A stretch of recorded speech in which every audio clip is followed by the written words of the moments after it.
Hello, everyone. Good morning, good afternoon, good evening, depending where you're joining us from. Welcome, and thank you for joining us today for this very important discussion focusing on the issue of energy transitions in the Middle East and North Africa and examining ways to unlock the region's clean energy potential. My name is Tamara Kharoub. I am the Deputy Executive Director and Senior Fellow here at Arab Center, Washington, D.C.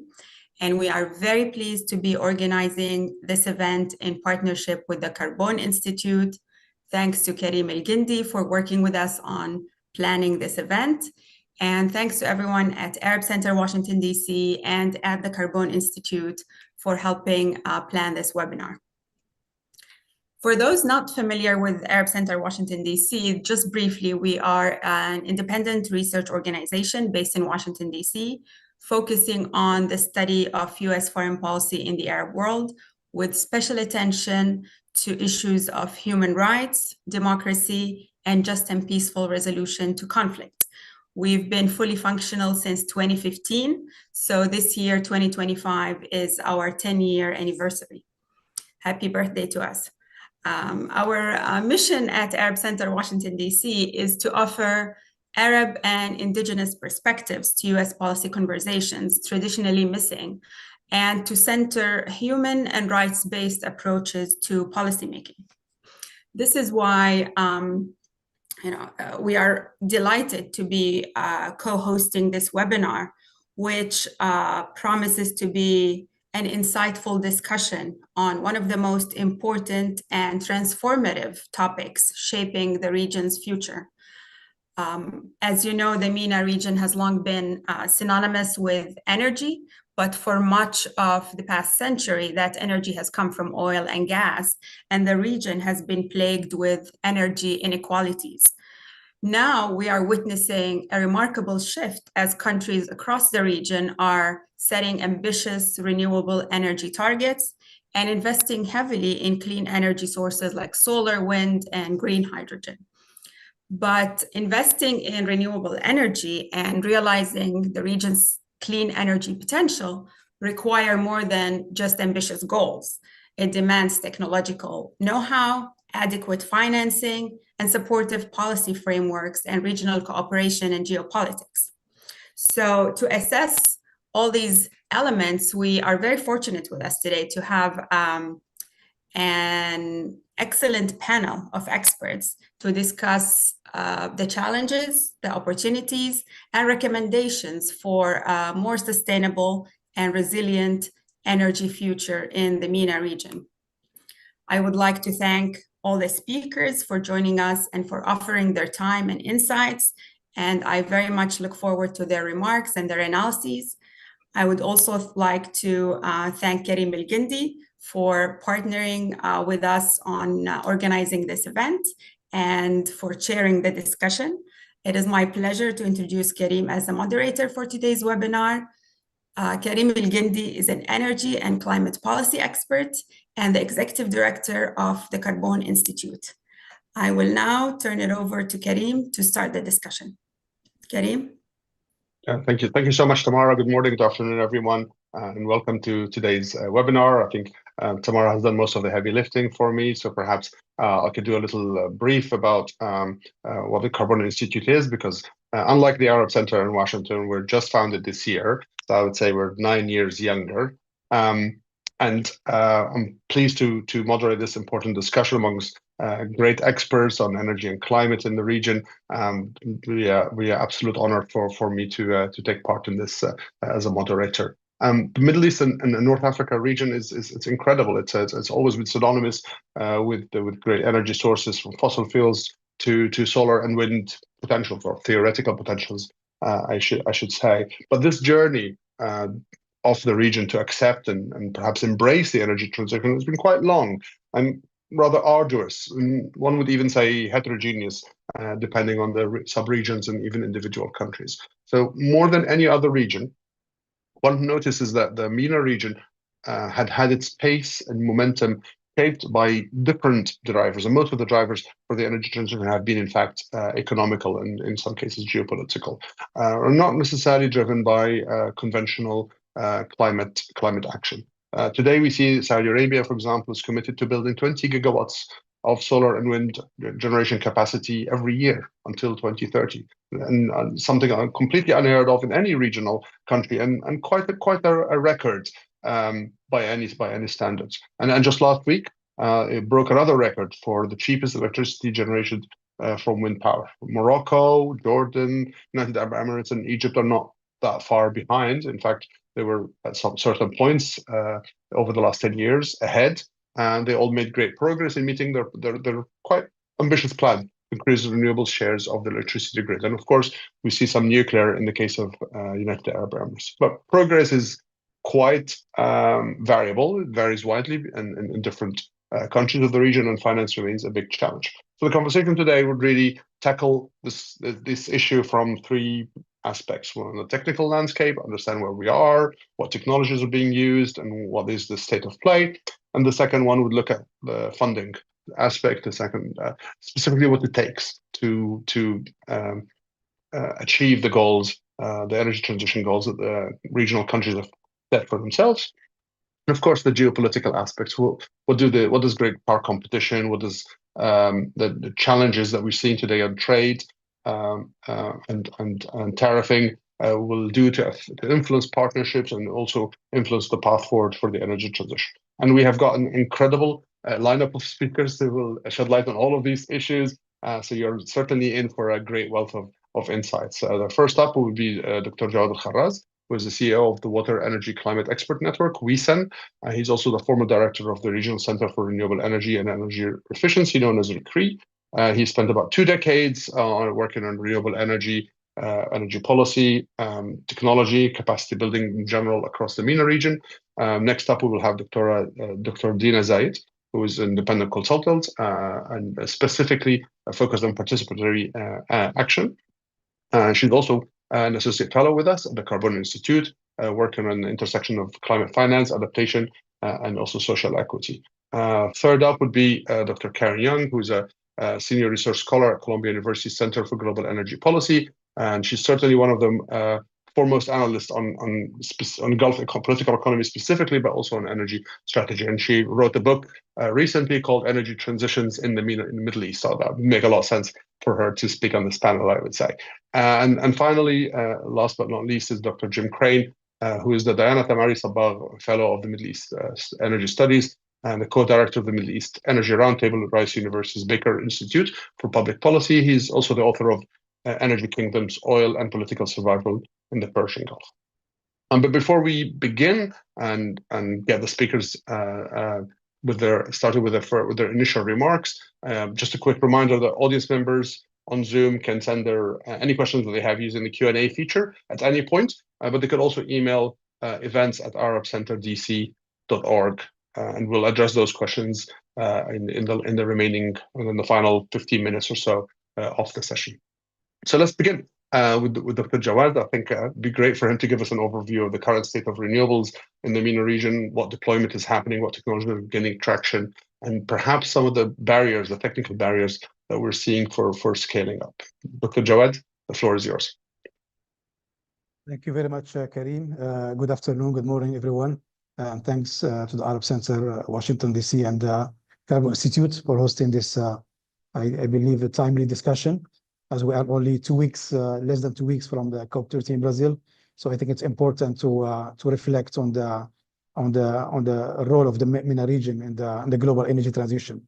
So indeed, my remarks will be around the technical status of renewable deployment in the region, with emphasis on, in particular, on solar and wind progress and the barriers, as you mentioned, to scaling up.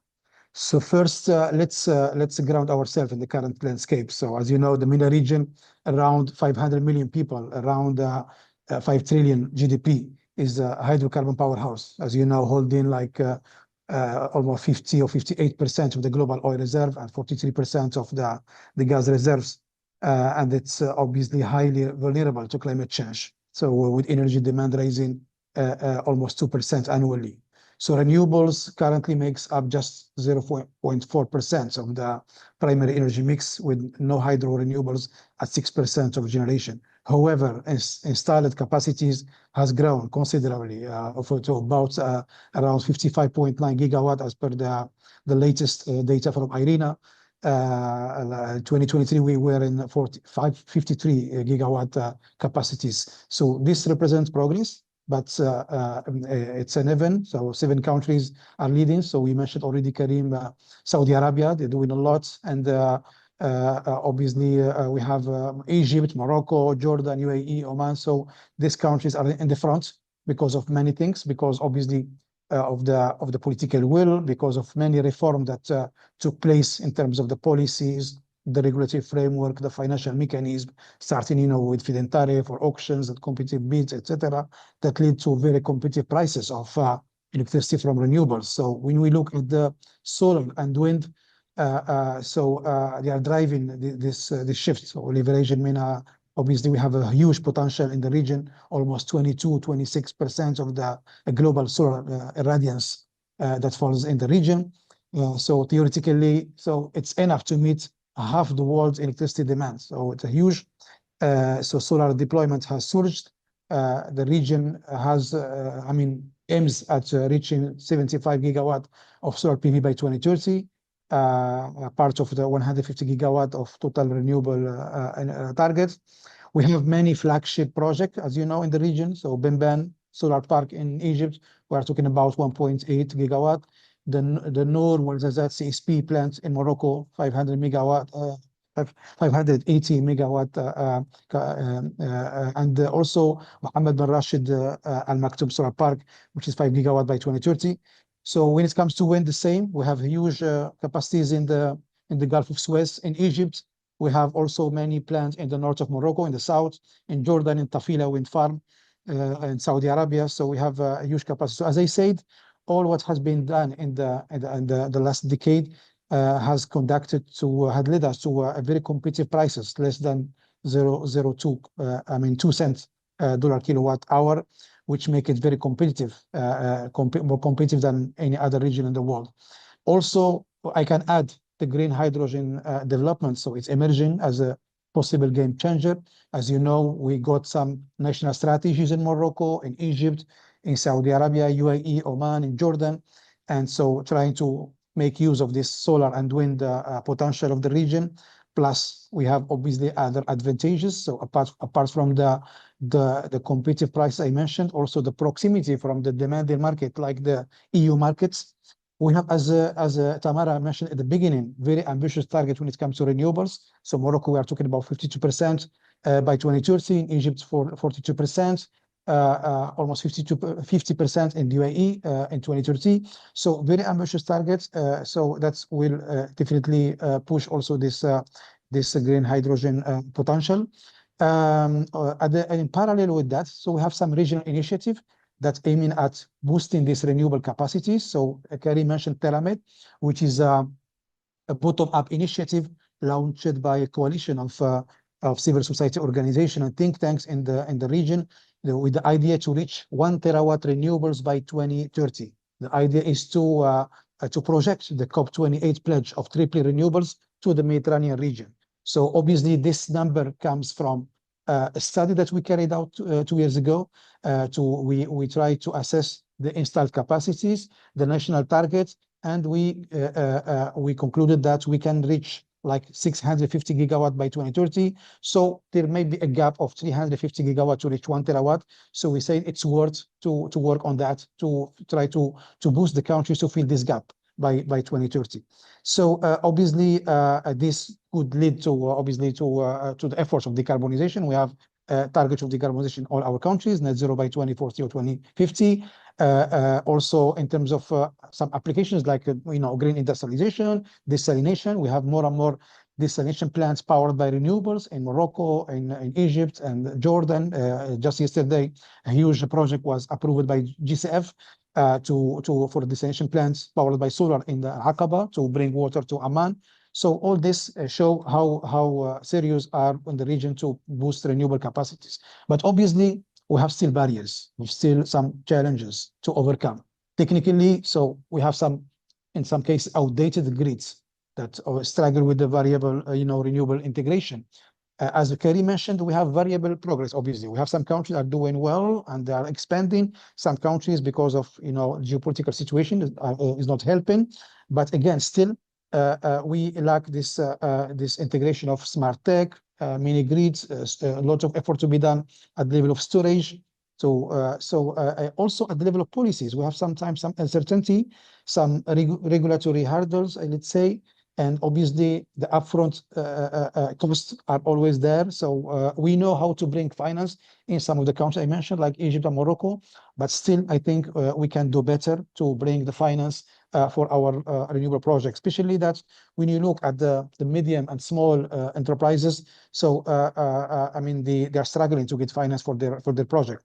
So especially to drive the decentralized solar microgrids, for example. So again, political instability in some places like Lebanon, Yemen, exacerbates this uncertainty. Also the fossil subsidies. So we are trying to remove, I mean, gradually the subsidies in some countries, but still there, distorting the markets.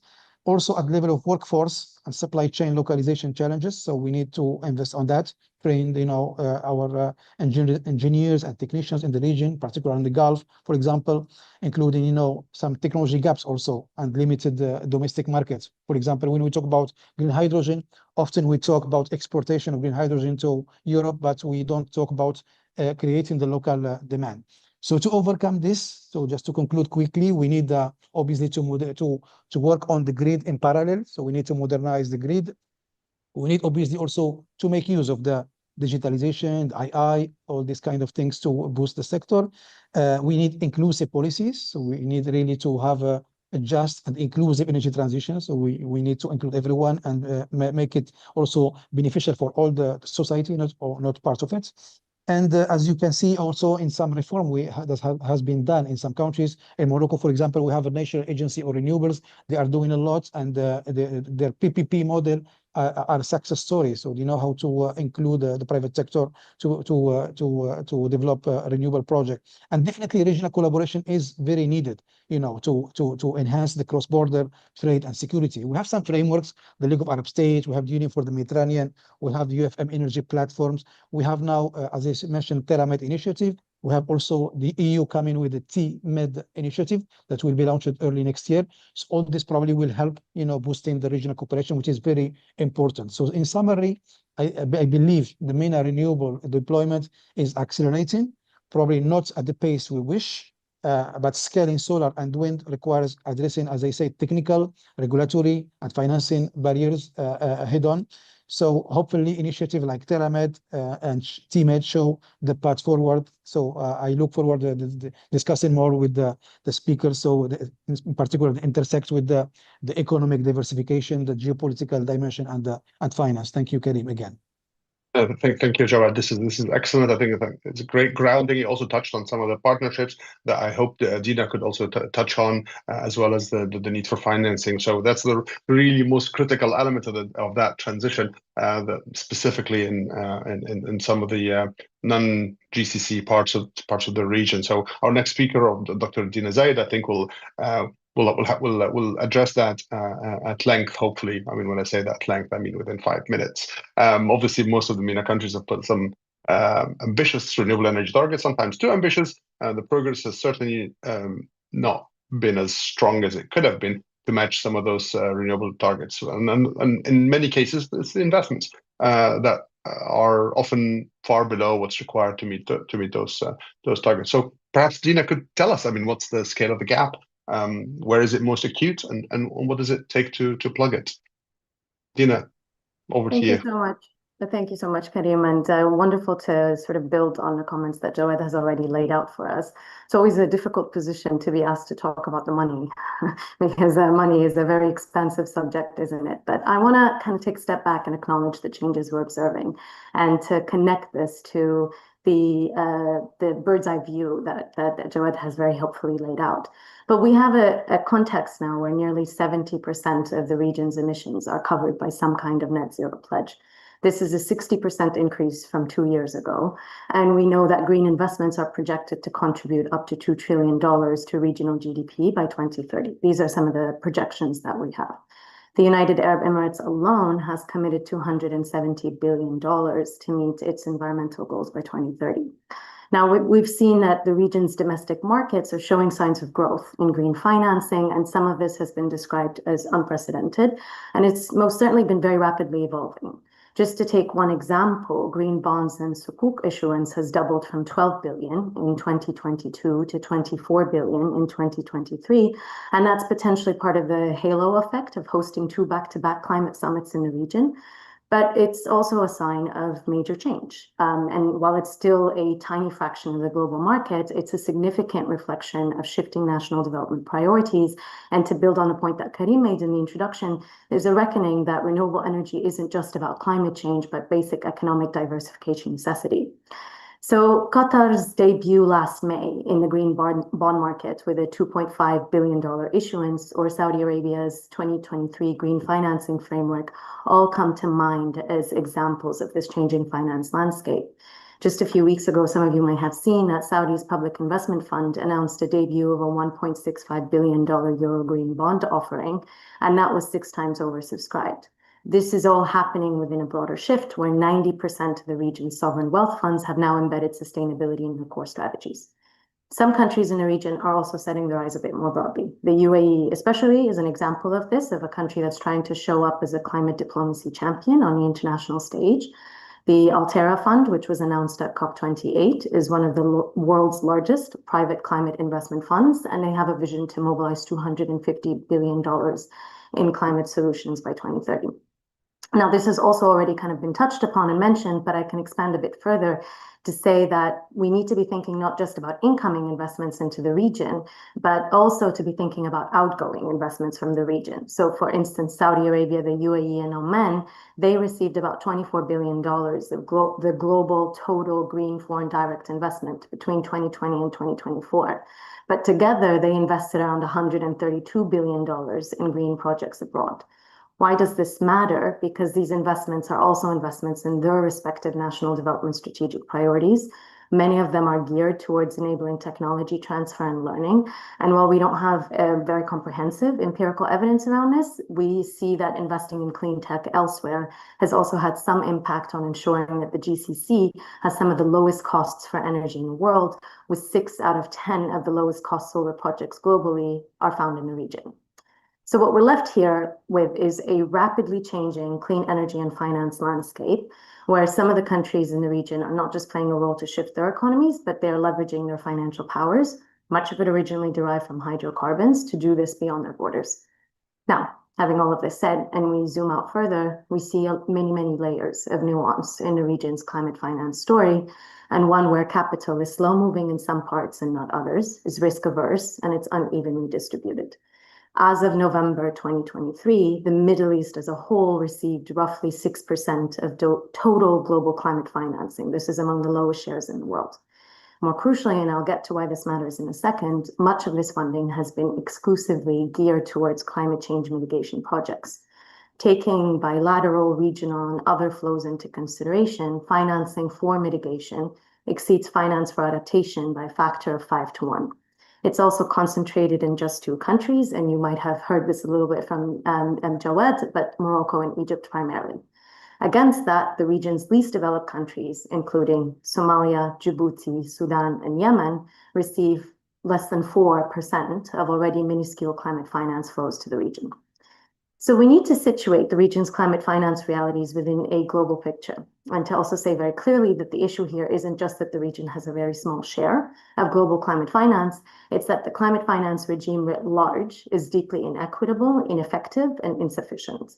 Without going into a long history or even a quick recap of what's at stake just around the corner in Belém at COP30, we are at a juncture where global climate finance flows hit an all-time high of $1.9 trillion in 2023, more than doubling in 3 years. But a fraction of that goes to developing countries and emerging markets at around 10%, and less than 5% of that figure goes to adaptation. These figures are also 3 times lower than what the world is estimated to need at a minimum of $6 trillion.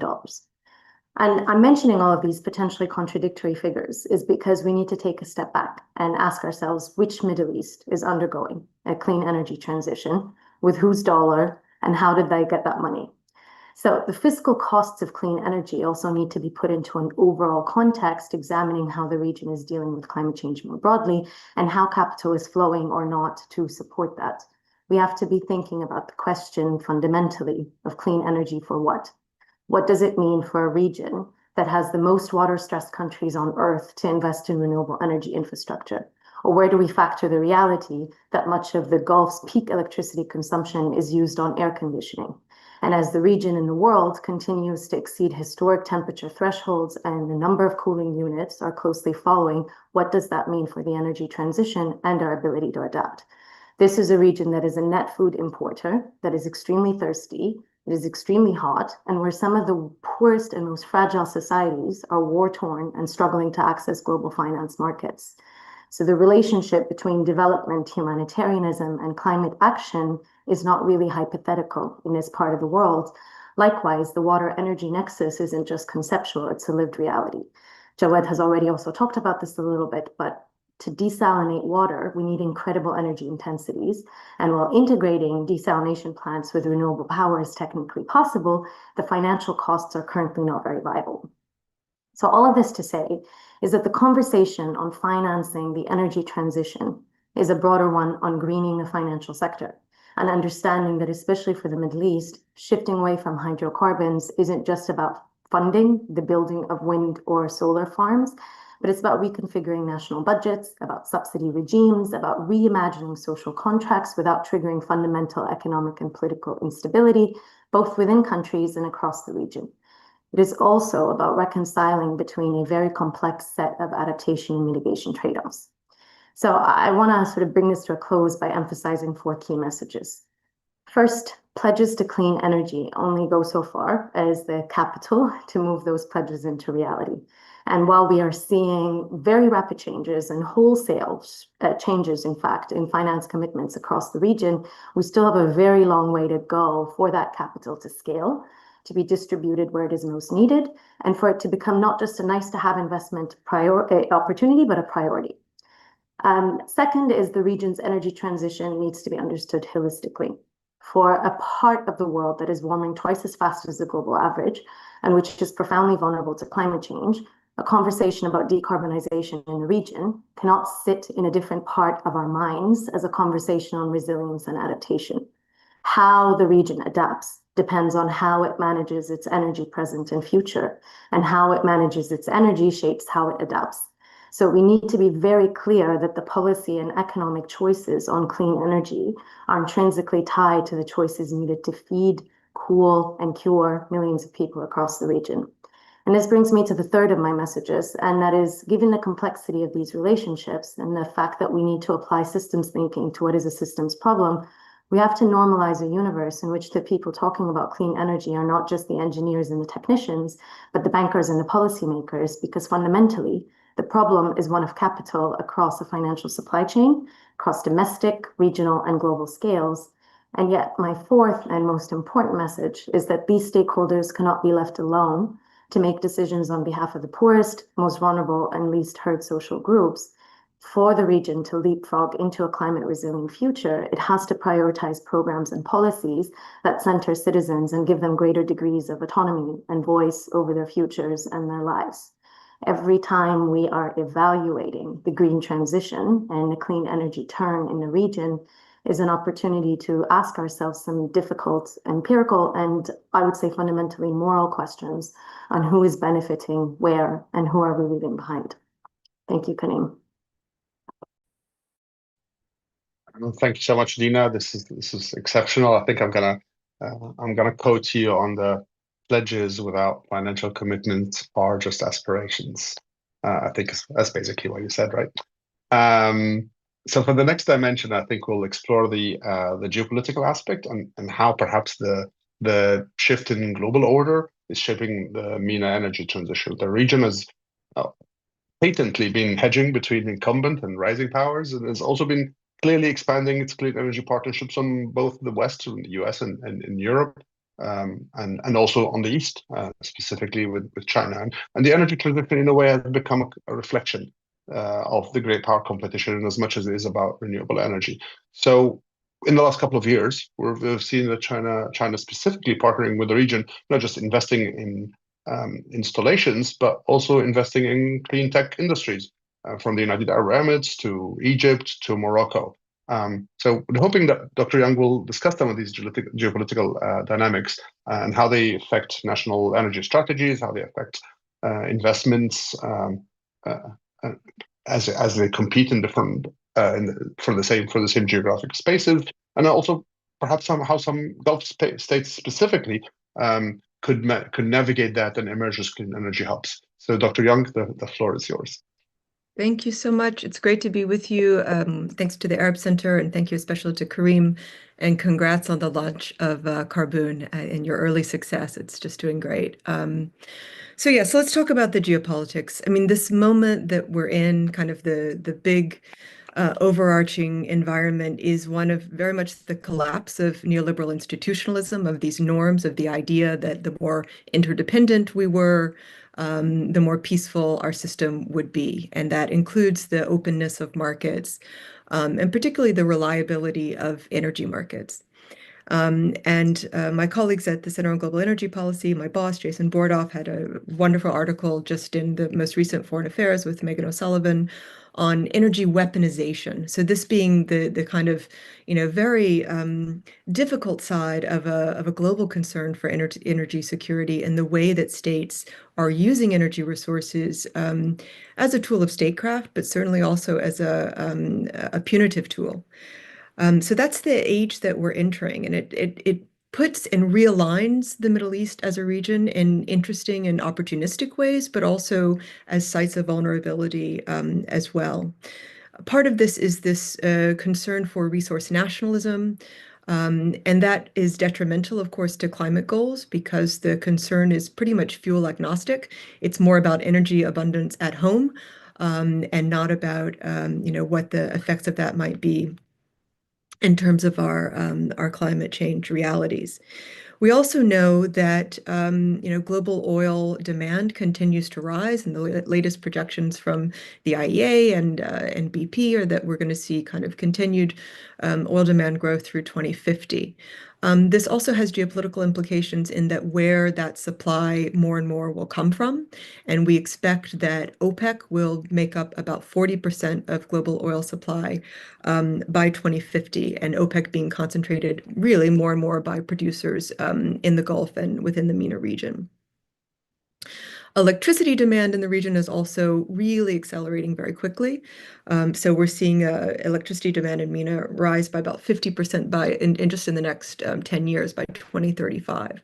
So how do you meet that demand? Much in the ways that Dina was describing, through new financing tools, but also in ways that Jawad described in systems, particularly in transmission and distribution systems that really are not prepared for the additional power that needs to come to the grid, and then to be shared politically across borders.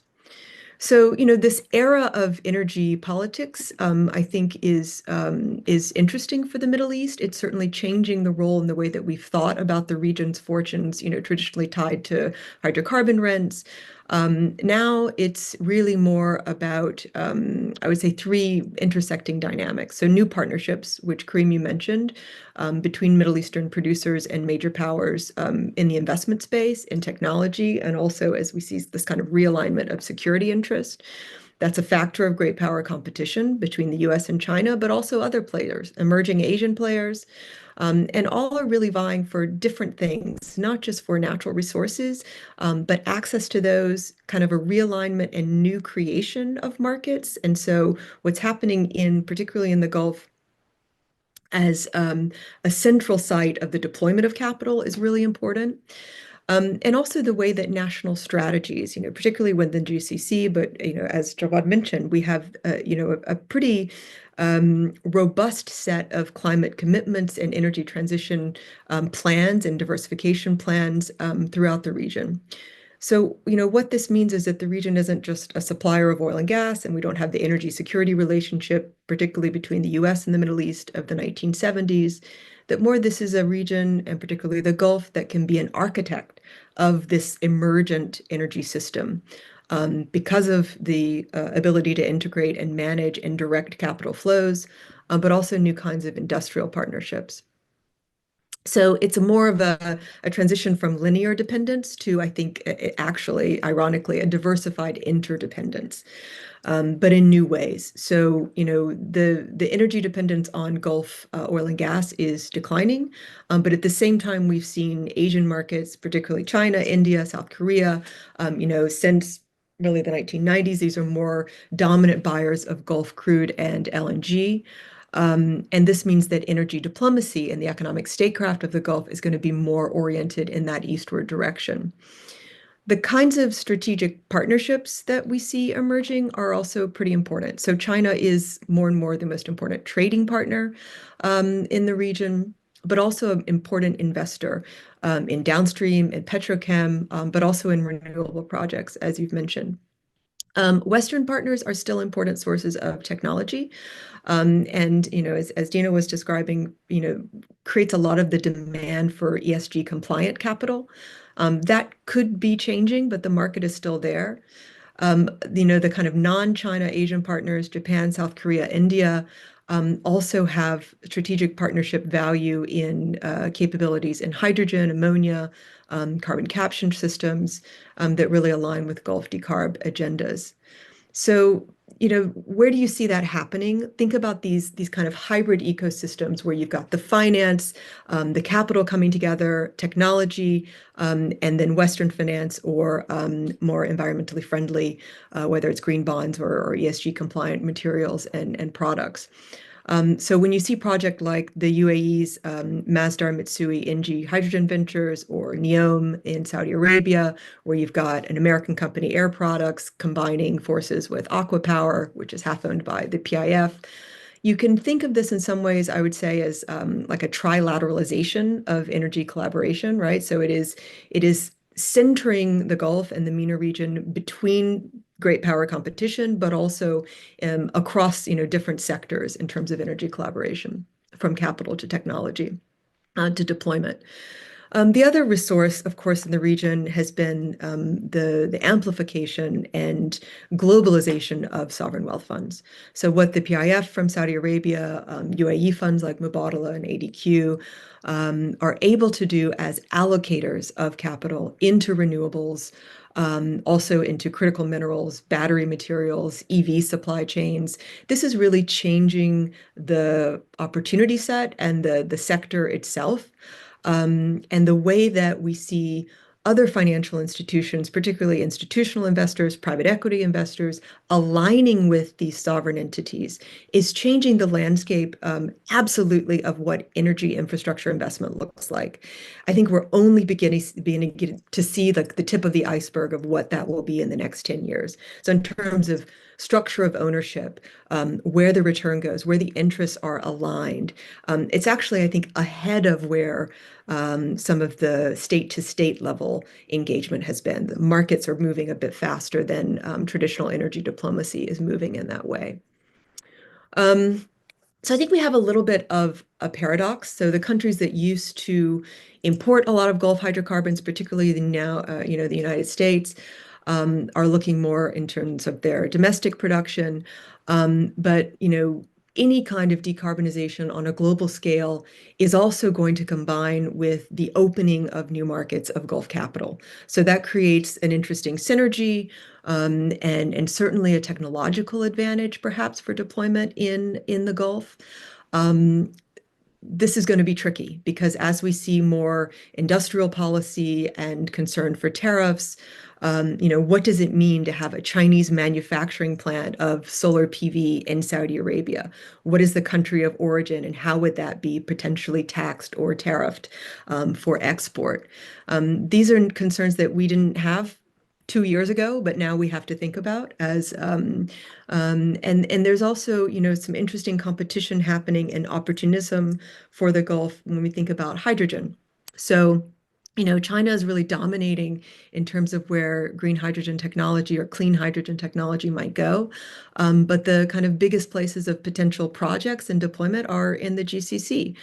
So that for a Western-based interest can be another way of the Middle East being a hedge point, but also taking advantage of investor interest and deployment and technology advancement that really centers it geographically. I would just put kind of one of the externalities or vulnerabilities that the region will face in this geopolitical, era of change. When we think about critical mineral security, just the kind of the geographic location of particularly the Gulf, the Red Sea corridor, the connectivity between sub-Saharan Africa and transit points for processing and refining. This puts the Gulf in a sensitive position, but also because of its investments from mostly state-owned investors into the sector, whether it's in copper, lithium, or cobalt in Africa. Also, we have these kind of diplomatic plans, whether it's IMEC or the Libido corridor, which in many ways rely on Gulf finance and Gulf engagement, but can be points of tension and vulnerability as well. And then most recently, people have been talking about the risk of location of supercomputing and data centers in the Gulf. Does that make them vulnerable for conflict risk? And I think it does, but it also is an opportunity because they reach and are able to connect, whether it's through undersea cables or whatever modes of data transmission in ways to growing markets that you won't have in Europe or the United States.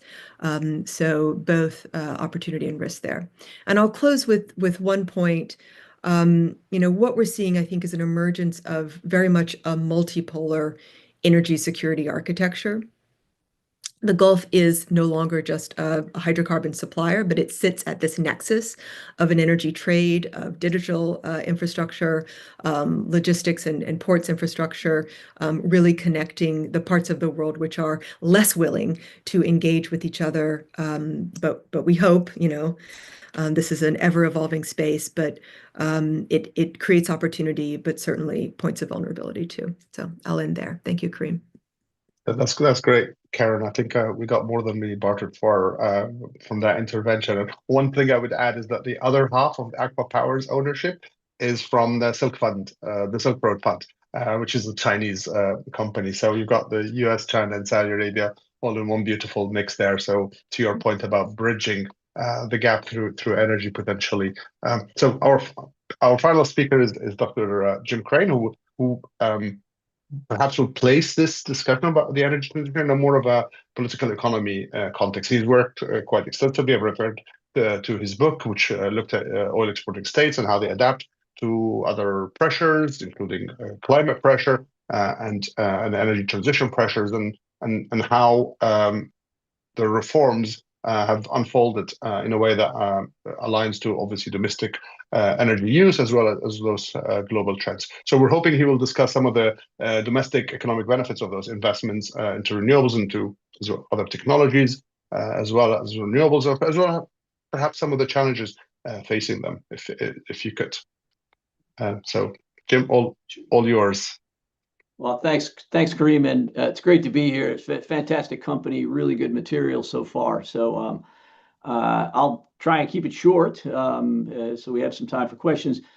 So on the renewables, sort of the economic side, maybe I could start with some of the downsides, right? So, I don't think, especially oil exporting countries, are going to see solar and wind businesses able to replace those rents, those extraordinary rents that they get from oil and LNG exports, right? So, rates of return upwards of 30% or, above 70% sometimes, right, for some of the NOCs in the region. And then, solar and wind installations, globally, generally under about 15% rates of return, typically 5 to 6% on some data that I've seen, although solar's been climbing to 10 to 11% because the panels have gotten so cheap. Some of these companies they get additional returns on the financing for these, but selling this business model that the in the Middle East, the NOC business model of selling combustible fuels to to customers that need them, unbroken supply chains, 24/7, 365. That's always going to be a bigger business than constructing assets or assembling and installing assets that operate autonomously for decades, right? So, the manufacturing side of that business also, is commoditized, really dominated by Chinese firms that have low labor costs, and there's a glut right now. So it's not a super attractive business. Battery production, a bit more attractive, but probably the interesting part of that is opportunities for funds and companies to invest in the supply chains, and then bringing them, sort of friend-shoring them in a way. So that, direct jobs maybe not super attractive in a lot of the sectors there, but there's also some really big upside to this, right? So so what looks like less interesting from a business opportunity standpoint is really great news from a macroeconomic perspective, right? So I think Jawad mentioned the slow start in renewables installations in the MENA, in the GCC especially. That is turned around in a lot of countries, right? And now we're seeing some really, really fast movements that are taking advantage of really cheap prices. So maybe they were smart to delay in some ways. Obviously the MENA is about the cheapest place on earth to generate solar power. The load curve is really well matched to the generation. There's got a lot of empty land right near the load, which reduces transmission costs. And for oil exporting states or oil and gas exporting countries, that high opportunity cost of using that fuel at home when you could be exporting it, is a great reason on its own just to install renewables. These countries the export countries have really high demand for power. Karen mentioned how fast it's growing. Some of that's due to wealth and climate, of course, a hot climate. But a lot of that's also due to really long-standing subsidies that have been encouraging waste and overconsumption, really, as I kind of describe it. I think Dina mentioned some of the political and social issues that need to be tackled here with price reforms, subsidy reforms, and even, she mentioned restructuring the social contract. I would say that is really key to bringing in more renewables. It's really hard for renewables to chase rising power demand because you need to have firm capacity to back it up. So you need to have firm capacity to cover peak demand. So when peak demand keeps shifting out, it's really tough right now with the storage options we have to guarantee that you can keep the lights on if you don't have firm capacity for the peak. We're seeing all around the Middle East a lot of power generation with very expensive fuels. Importing countries are bringing in LNG or even pipeline gas in a few cases. So Kuwait is one of them, Bahrain, right? Egypt now, Jordan, Morocco, Tunisia. The UAE was a gas importer. I think they're winding that. They're still bringing, mostly winding that down for their power sector. Those countries are more exposed to price spikes due to these imports, right? So, and then you have a second category of countries that's still burning liquid fuels, oil-based liquid fuels that are super expensive. So, high, heavy fuel oil, crude oil, and at times, even diesel fuel. So Saudi Arabia, Kuwait, Iraq, doing this in a really big way. Some of the Levant countries still burning liquids. And so, this is just really expensive, and renewables, to any extent that renewables can reduce that consumption, reduce either those imports or encourage exports, that's a huge win for these guys. Also, imports have, one of the questions in the chat, right? There is some political risk regarding these, so in the Levant, some countries are increasing their dependence on Israeli gas, which would, You could see some political strings being attached there. They're dealing with Houthi attacks, and Cyprus and Turkey, disputes over, in the Eastern Mediterranean. So renewables, to another question on the chat, yes, can reduce some of that risk, right? So the transit risk and political risk, and as the questioner mentioned, increasing energy sovereignty in some of these countries. Just to call out Kuwait a little bit here, their government costs for providing power are much, much higher than the sales tariff, right? So, it's 15 plus US cents per kilowatt hour to provide that power that the Kuwaiti government pays, in terms of opportunity cost. But they sell the power still, at this 1966 rate of less than 1 US cent per kilowatt hour. So, solar is coming in about 10 times cheaper now than that heavily oil and gas mix in Kuwait. So it really makes sense to go towards renewables even as a fuel saver for the government, to reduce expenditures for the utility or reduce opportunity costs, and increase the export rates. Some secondary benefits as well. Just to kind of finish up here. The MENA region has always been leveraging cheap power, especially the exporting countries, cheap power to attract foreign direct investment, right? This has always been a comparative advantage. I think they've got a great comparative advantage in the future energy technologies, right? Obviously with solar, but in some cases wind. So that comparative advantage continues and expands and broadens. They can use solar to reduce the carbon intensity of their export products. So for markets like Europe that are starting to enforce that stuff, they've got a competitive advantage in making clean hydrogen, right? Which we're starting to see a bit, not quite enough yet, but there's been some difficulties there. And they've got great geology, for storing emissions. So, they're the really hard to decarbonize industrial sector, that's the toughest one for most countries, is a little easier, I think, in some of these oil producing countries. They've got good storage. They've got a storage right on top of their emissions clusters. They've got good knowledge base, et cetera. They could even probably, go down the road a bit, provide carbon services for other countries that don't have these advantages, sort of. So why don't I leave it there and open it up for questions and see how it goes. Thanks. That's great. That's great, Jim. I entirely agree that there's the potential for, I think it's referred to as power shoring in the region is very promising, both for the incumbent industries as well as for the region itself. So thank you all for your insightful remarks. I think this is a really rich discussion. We covered all the things that we said we'll cover: technical, financial, and geopolitical threads of this energy transition. Now we've got only a few minutes left, so we'll turn to the questions from the audience from the Q&A box. And I think the first one that struck me there was the question about energy sovereignty. Is this entirely about energy sovereignty, as we see sometimes in the case of Iraq or in the case of Egypt? We're going for gas sometimes leads to unintended consequences of reliance on unreliable partners. So does anyone want to take this in 1 minute? 2.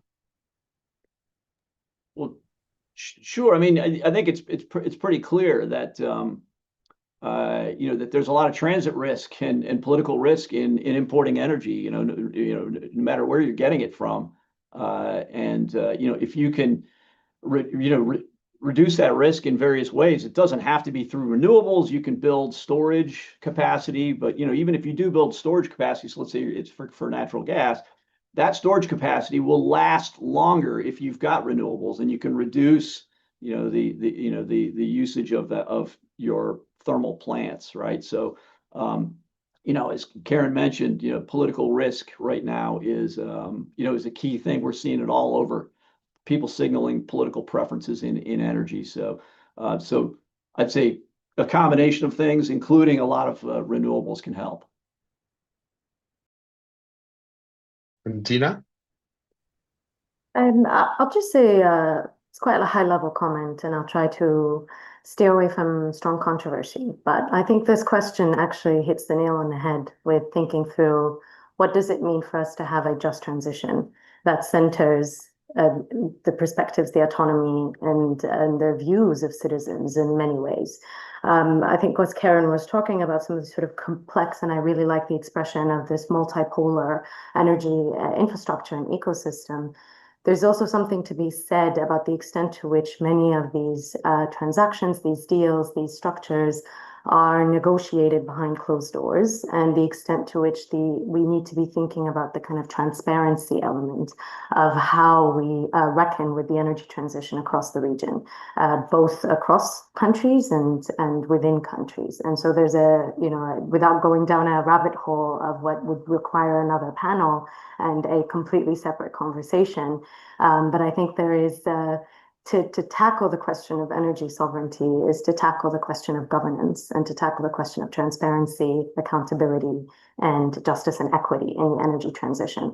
And I do not think that the state of the current conversation is beginning to scratch the surface around any of these issues across the region. Right now, a lot of the time, our discussion on clean energy centers on the technical domain. When it expands a little bit into questions of governance, it talks about money, but we don't really get deeper than that. And I think that's something that we would need a whole separate discussion for. That's excellent. Thank you, Dina.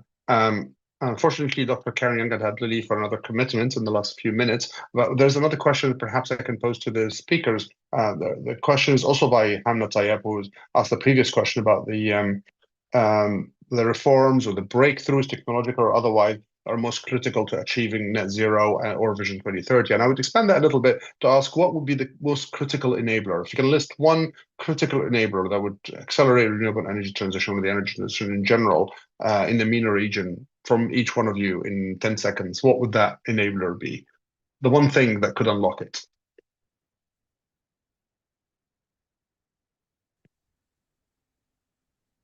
Can I start? Either of you, yeah.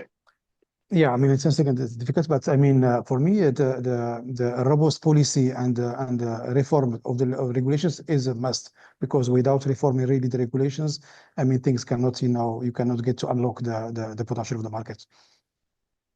Great, Jim. Sorry. This was on the question was on barriers. Sorry, I was typing an answer to one of the enablers, really. What would be the thing that unlocks energy transition more than anything else? In your mind, the most critical enabler? Yeah, I think really some of the stuff that that Dina was talking about market design and subsidies and social contract. A lot of that stuff needs to be sorted out. I mean, in some cases, utilities are still being provided with free or cheap fuel that just comes, that's not on the budget. They'll, crude oil is allocated for $5 or $6 a barrel. It's really cheap or even free.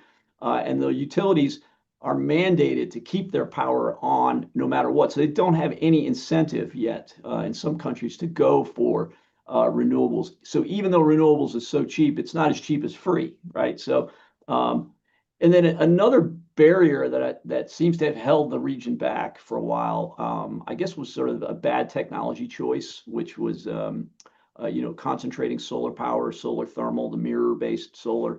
Abu Dhabi made a big bet on that. Turned out to be really expensive, and I think it,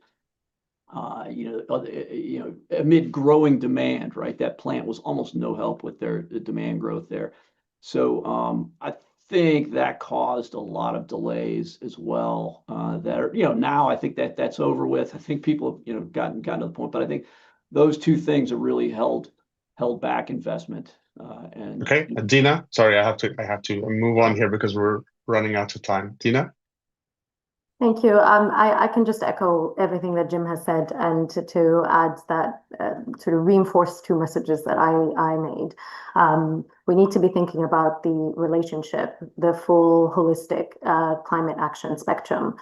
We can't adapt without mitigating, and we can't mitigate without adapting. And so I think really thinking about the clean energy transition as part of how do we tackle the region's climate vulnerabilities, and how do we do so in a manner that bestows stakeholder status onto a much wider ecosystem than the ones that get to be in the traditional halls of power.